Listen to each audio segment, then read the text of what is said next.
Mesdames et messieurs, bonjour et bienvenue à cette session de l'actualité locale et internationale de ce début de semaine. On y va. Face à de possibles droits de douane américains, la Côte d'Ivoire envisage de relever ses taxes à l'exportation sur le cacao, a indiqué Kobenon Kwasi Adjumani, ministre de l'Agriculture. Cette mesure permettrait d'augmenter les revenus, mais également entraînerait une hausse de prix pour les consommateurs.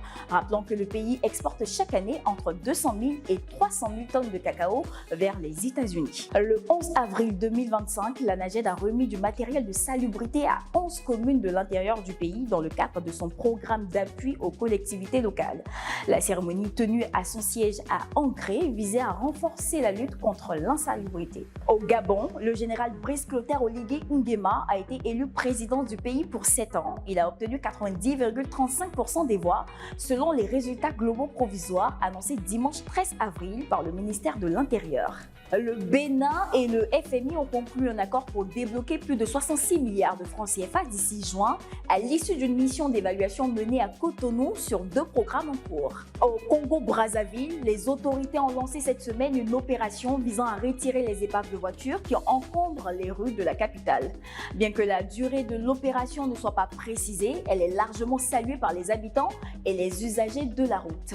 La police nigériane accuse Boko Haram après l'explosion d'une mine au passage d'un bus, tuant 8 personnes et 11 autres blessés samedi dernier. Cette attaque survient alors que les violences du groupe terroriste se multiplient dans la région du lac Tchad. Un employé du consulat algérien en France a été mis en examen pour l'enlèvement d'Ami Bokors, influenceur critique du régime algérien, après une tentative de rapprochement entre la France et l'Algérie. Il vit en ce moment en France depuis 2016. L'administration Trump a décidé de mettre fin au statut de protection temporaire pour environ 7 900 Camerounais vivant aux États-Unis, les exposant ainsi à l'expulsion dès juin. Cette mesure s'inscrit dans la politique stricte d'immigration de Donald Trump.